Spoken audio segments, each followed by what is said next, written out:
A major development in Asia's delicate political ecosystem has just played out. Taiwan has a new president, Ching-te. But that's not the moment that has turned Taiwanese politics upside down. The major story is that we're looking at a very interesting time ahead in Taiwanese democracy. Lai, the leader of the centre-left DPP party, which has held power since 2016, was expected to win. The DPP won 40% of the vote ahead of its main rival, Kuomintang party, with 33.5% of the vote. But the real shock was this vote here, the TPP, Taiwan's new popular party.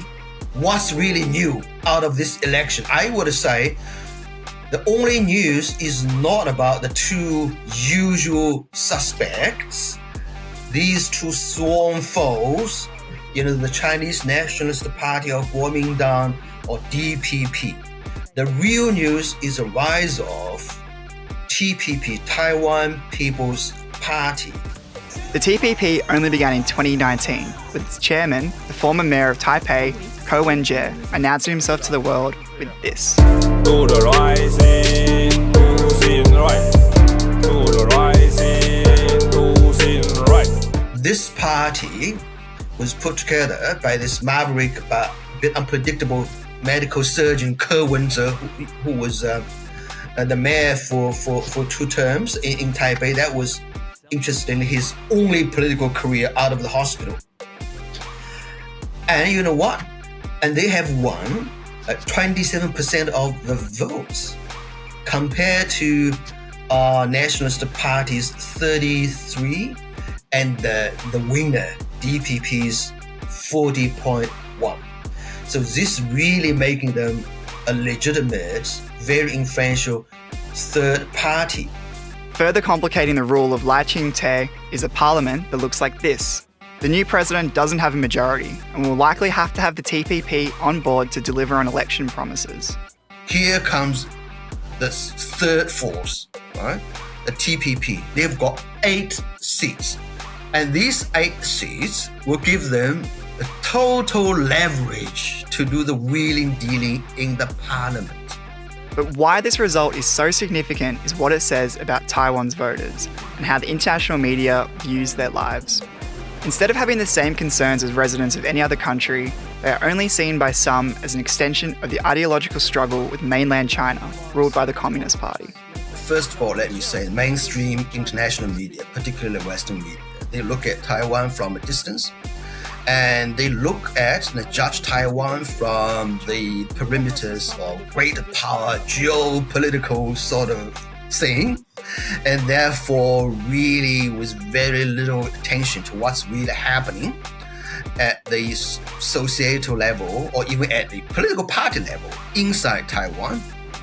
All they care is about these mega issues, like what it means for China, whatever. These big issues are very important. It's important even in Taiwan itself, but not as not with sort of daily relevance to the people. The people of Taiwan are facing domestic concerns that are more pressing in their daily lives: an aging population and a plummeting birth rate, a slowing economy, which is reliant on trade with China, sluggish wage growth, which has been eroded by inflation. Meanwhile, young people have found owning their own home is becoming increasingly out of reach. The TPP attacked the ruling DPP on housing and inflation, and while their populist policies may have been more about words than action, it worked. So that means there is a strong sentiment in the usually conservative Taiwan.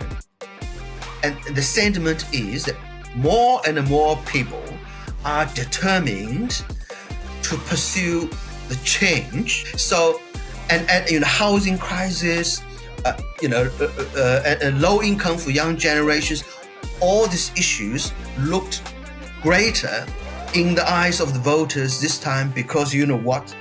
Because over 1 million voters are the first time voters this time. These are young guys. They're fed up with these two, big parties, but they highlighted the importance, particularly for the young people, of getting jobs, getting well-paid jobs, not to be left behind by the high-tech society, so that, many people, not just those not just those big brains with TSMC, those big guys with producing microcomputer chips, but many people can win decent salary and catch up with the skyrocketing housing price.